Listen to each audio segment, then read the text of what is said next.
নমস্কার, দেখছেন ওঙ্কার বাংলা ডিজিটাল। আমি আপনাদের সঙ্গে রয়েছি অর্ঘ্য।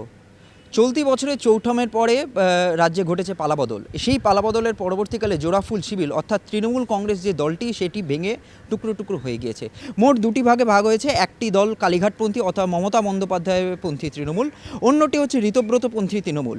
এবার এই দুই শিবিরের মধ্যে যখন প্রতীক কার হাতে থাকবে সেই নিয়ে যখন দড়ি টানাটানি, সেই বিষয়ে স্পষ্ট করলেন তৃণমূল একদা প্রাক্তন মুখ্যমন্ত্রী এবং তৃণমূল কংগ্রেস, মমতাপন্থী তৃণমূল কংগ্রেস এবং কালীঘাটপন্থী তৃণমূল কংগ্রেস সুপ্রিমো মমতা বন্দ্যোপাধ্যায়। তিনি বলেন যে তার কাছে যেরকম প্ল্যান বি রয়েছে, তিনি জোড়া ফুলেই থাকবেন। যদি তার হাত থেকে প্রতীকটা চলে যায় তিনি ফুলেই থাকবেন, কিন্তু কোন ফুলে থাকবেন তিনি এখন স্পষ্ট করে জানাননি।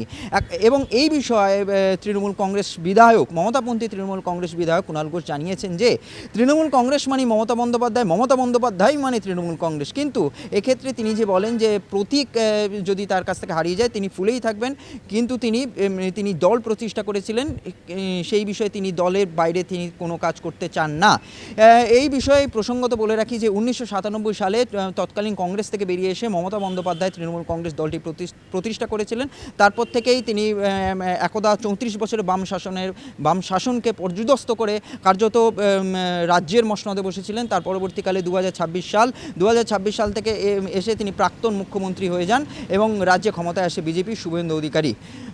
অন্যান্য সকল খবরের আপডেট পেতে চোখ রাখুন ওঙ্কার বাংলা ডিজিটালে।